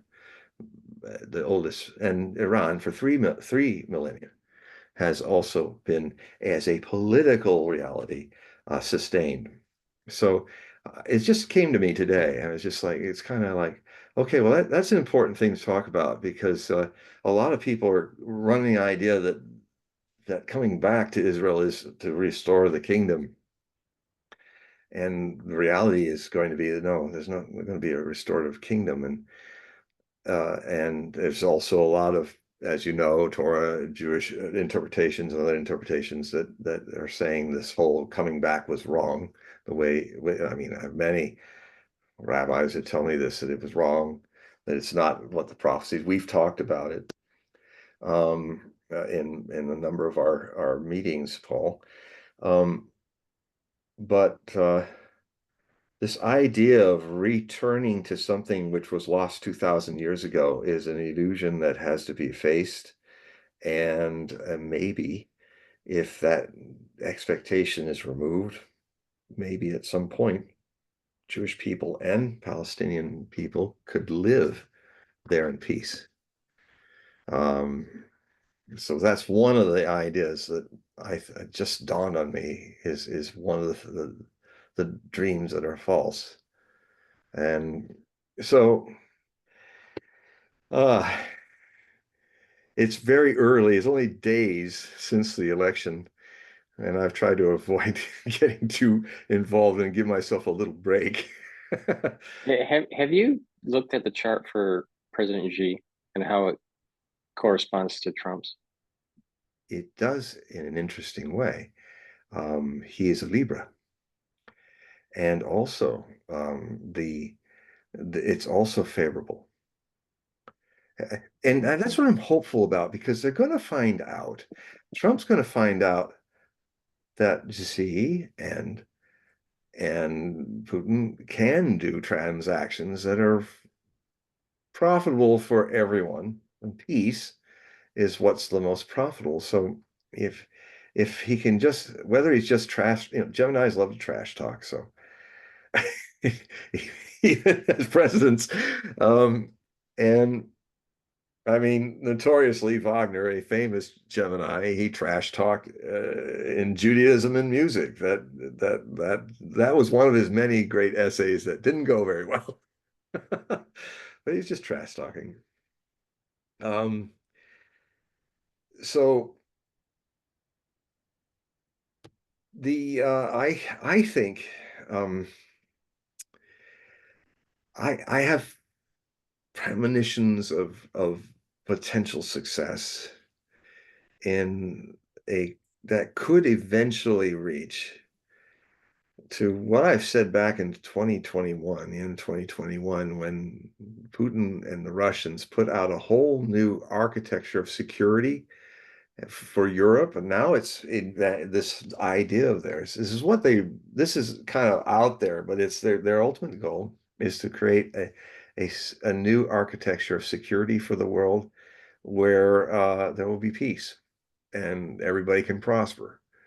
And the original idea was given to the Ukrainians, the Europeans, the NATO, and the United States capitals, EU and NATO and US and Ukraine. I don't know if it went to Ukraine, but to those. And it was a page, and I quoted it at the end in one of my early things I did in 2022. I said, this, whatever, and I will say it again, whatever happens in the years to come, this will be the result, a variation of this plan that Lavrov and Putin put out in his Security Council, which is who really runs Russia. And Putin is just the main fellow, but they often, if they disagree with him, he has to comply. So this whole idea of him playing uber dictator, Darth Vader's master, and Palpatine running the whole show in Russia is so off the reality. It's funny, except that this is serious stuff, because if even your leaders think this is true, then you really got a reality problem going on here. Um, so the the security plan originally was that it would erase all the problems that happened. It's on this fundamental idea that if if I gain security at the expense of someone else, it's not security. I mean, if NATO feels more secure by advancing and taking all of Eastern Europe and gaining more and more strength and putting all of that on Russia's border, finally to Ukraine, which if you take Ukraine, then you're only a few hundred miles from Moscow. Your security is not security for the Russians. And even George Kennan, when he saw this advance before he died, and he was really one of America's great Cold Warriors, Cold War One, when he saw that Clinton was advancing NATO past the promise of Germany after its unification and heading closer and closer to Russia, Kennan said, "Oh my God, that's going to start World War III. You guys are setting yourself up to start World War III, because you will go, it'll end up nuclear because you get too close to the Russians, and it's clear that you're encroaching like Hitler did, and all Napoleon, and all the times where tens of millions of Russians got killed. They haven't forgot. You forget all the time. That's why you keep doing that dumb shit every time again. You don't remember your history. You don't learn from your mistakes, but the Russians remember. And so that education has to happen. And I hope it will happen for Trump. That there's a lot there's a lot of context that Americans don't get, including at the very highest offices. Um, so this security thing would basically do this. NATO would have to take all of its infrastructure, military infrastructure, and destroy it, just like the Russians destroyed it when the Warsaw Pact ended, where the Soviets took all their infrastructure back into Russia, military, like bases, warehouses, arsenals, all of that. That this would have to happen, that it would have to go back to the agreement of 1990, not one step east from Germany onward. So that whole area, all those areas, has to be demilitarized. The Russians would take all of their nukes and put them in Central Asia, Russia, Asian Russia, past the Ural Mountains.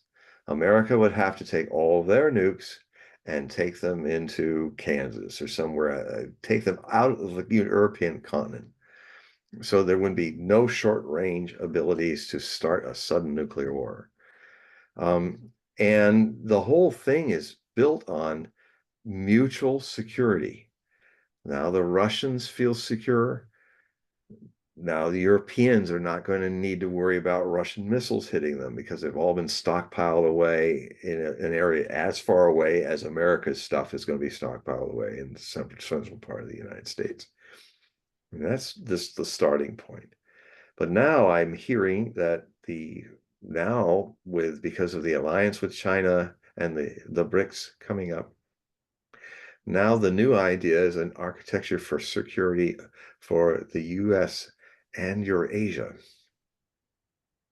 So that the Chinese are secure. So basically, it's setting up a situation, and you can imagine that the military industrial complex is going to do whatever they can to destroy this and the people who want or say yes to this in this country, because this is taking this is taking their business away, which is to continually create chaos in the world, disorder, and perpetuate war. And you know what? If the military industrial complex of this country went bust tomorrow, all the wars would end because we're creating them. We are, we, this country has become a warring nation. And it's so bad that the whole world is starting to move away from us to the BRICS alliance. And what's our answer to that? The BRICS are not against the US dollar. They're just against not being able to use it because we're sanctioning them, punishing them, ordering them to do this or that, not respecting their sovereign nations. So they'll say in the BRICS, look, we're not against the US dollar. We hope sometime the US dollar could join this alliance and America and everybody, because this is an alliance of what you forced us to find another way to buy and sell and grow our economies and when that happens, brings peace to our countries and prosperity, and to have a world that is not in disorder and constantly being thrown into chaos, but a more stable world so that we can work on our other social problems and things and make things better. But you guys over in America, you just want war because that's how you make your money. And we don't want it anymore. It's been enough of this 500 years of colonialism. Now this World War Americanism. And if you stop it, we're okay with you. We even start using your dollar again. The thing that if Trump was going to do something that would slow down BRICS, maybe he'll do it. It'd be kind of something he might do. Because I know he says, I don't like sanctions only for a short term because it ends up damaging things. So he already knows as a businessman it's not good business. One of the things he might do in that surprise, surprise, surprise moment is he might one day declare that the US dollar is going to lift all sanctions on all people around the world and nations that we've had sanctions. We are going to lift it because it's a burden on our dollar and it makes our dollar toxic. So I've just written the order. All the sanctions are gone. All the hundreds and hundreds of sanctions on 3/4 of the world. And that's not going to stop BRICS continue to make its own situation, but it will save the US dollar. It'll You want to improve your economies? You want to have a stable world where Americans can have a dream that they're losing because it's all going to the military madmen who want to make money off death? Is that American? I don't think so. This is not what the founding fathers envisioned us being. So we will also profit from that. The ending of wars, deconstructing the setups that have forced people to make huge armies. Russia has a huge army because we keep trying to shoot them indirectly or directly. You want to see the armies disappear in China? Well, stop talking about taking Taiwan. Then and making stop doing that and let South Asia and all these people decide what they want to do. And then their armies will diminish because, as the world becomes more peaceful, the armies will begin to diminish.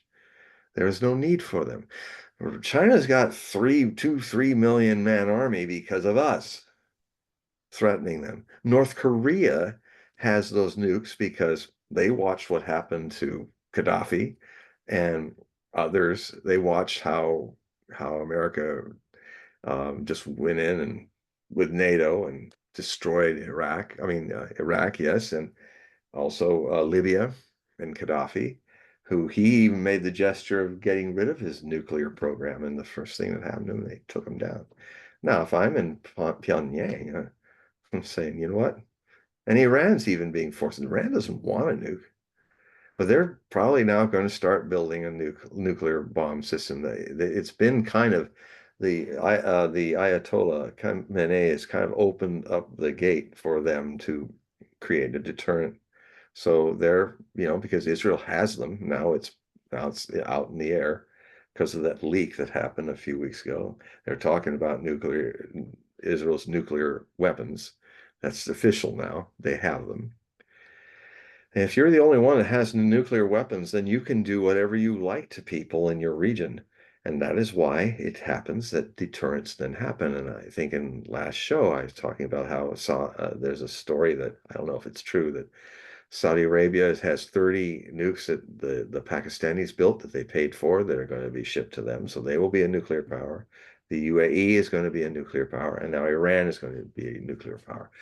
And to think, oh, how evil these people now have bombs. What's happening? No, Israel had a bomb and started this mess from the beginning in the 1960s. And because they have had the bomb, they've exploited it and hurt people and destroyed countries in their region, kept them weak with U.S. help. And so that, I mean, that's what taking down Saddam Hussein in Iraq was about. I mean, Saddam Hussein used to be a CIA asset. But on the bidding of Israel, they weakened him, and then Syria is constantly being weakened, so it can never thrive. Um, and this is just toxic. Is it any wonder that Israel's beset on 7 fronts if it treats its neighbors like this for so many decades because it has the bomb? Well, now Arabs are going to have the bomb too. And who caused that to happen? Israel. So it's karma, people. It's karma. What goes around comes around. If you want to be the sole nuclear power in your block, everybody else eventually is going to get one too. And then there's parity and deterrence, or it's the end of the block. It all goes boom. So, so that these are the big, amazing things that Trump is going to have to deal with. And I must say, I had no hope of the other side getting any of this. I think um, we were. I'm seeing a lot of the darkness vanish, but there's ways in which this change could also be sabotaged. And I just hope that Trump continues to learn and continues to surprise us, and that his people continue to lobby him hard daily on why they love him. They don't want deep state people. They don't want neocons. They don't want wars, and he is war averse too. They don't want our money going off to Ukraine in a losing war, like losing war in Afghanistan, losing war in Iraq, losing war. We haven't won a war since World War II. Losing war in Vietnam, losing war in Korea, stalemate. We haven't won a single war. Oh, Grenada, I'm sorry. Yes, we came in and fought some Cuban soldiers in a Caribbean island. And oh yeah, in Panama, we won that one too, where it's just complete one-sided affairs. We won those two little forgettable wars. But nothing that matters to us have we won. So the only thing then is the military industrial complex is only there to make money and not make defensive weapons that work. Ukraine has proven this. The Israeli war against Iran and Hezbollah is proving this, that it's one of the biggest boondoggles in human history is that all those billionaires that live in a ring around Washington, D.C. have done nothing but make a profit, not a purposeful defense capability. And our weapons are crap because I've seen them blowing up. And so bad things that could potentially have a good result of waking people up and making different, better choices that are not so bogged down in war addiction and sanctioning, weaponizing the dollar, which is killing us, not the people. They've said, enough of you people, enough. We wanted to trade with you guys, but now you're sticking this left, right, and center to us. And now we have a choice. We don't have to sit under your tyranny anymore. So the simple thing is Trump needs to take a look at that and says, okay, I'll take the tyranny away. All the sanctions like that, gone. he might do that. Mhm. Well, we've reached that point, John. Yeah. It's 2 hours. Okay. So I want to remind the audience, please click the link in the description of this video and all the videos I have done with John. That will take you to his website. That way you can sign up for his periodical, sign up for a reading. We're definitely going to be going through a new era. I think we're in a new era. I don't think it's by accident or that we're going to see Trump ushering in the 250th anniversary of the country. Yeah. I feel positive. I feel I do. generally feel positive with what's going Um, on. a lot of dangers evaporated last week. Yeah, but we're not out of the woods. But No. I feel that in terms of probabilities, we're better off with what Well, happened. I can tell you right now, I'll admit it to all of you, is that, I up until the election, I was basically with all my plans and other books and things to do. I go on doing them, but I really was preparing myself to be blown up in a nuclear war with a lot of you with me. That still might happen, but it's not as close as it used to be. Just it's moved away. Whatever faults Trump has, he is war adverse, and that may save all of us. Hmm. Hmm. Okay, well, thank you for predicting a good outcome for the election Yeah, and being right but I'm kind you're of shocked. I was the expecting to guy go that down in flames. the guy that had the keys, the 13 keys, Yeah, the and 13 keys. I his saw him name's melt, so everybody Alan knows. Lichman. I his saw him melt down. I saw. Yeah, his Go name ahead. is Alan Lichman. Yeah, that's right. Lichman. Alan So Richmond. yeah, but he definitely just went totally. My dog's getting crazy now. Well, But it's so funny because if you do prophecy work, yeah, um, if you see an outcome and it doesn't happen, it, that means you didn't see it. You didn't see that the outcome that you didn't want did happen because your ego and your bias is involved in the future you want to have happening. But this work doesn't work that way. It is you cannot you have to put your ego aside. You have to put your desires aside and simply be available for the potentials of the future. And you gotta put Republican and Democrat and all that aside to do it. And clearly, when I watched him having his meltdown, he clearly this basic rule of seership he was not doing at all. And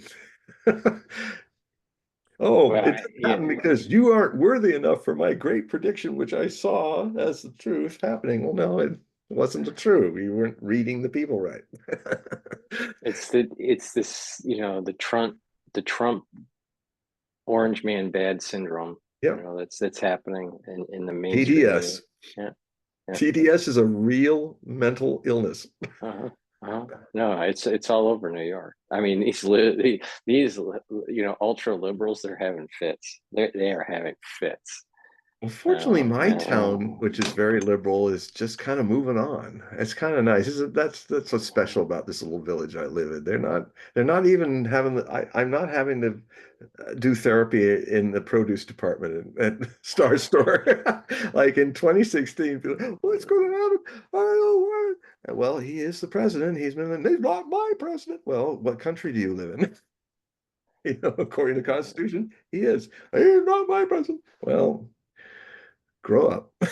yeah, and a lot of people are going to need to grow up with this situation. Yeah. But yeah, we're going to have to wrap it up, John. But thank Yeah. you very much. Again, audience, please click the link. That will take you to John's website, sign up for the periodical, and do a reading. So, Yeah. John, please tell the audience good night. Good night. Okay, let me stop the recording here. let's see here.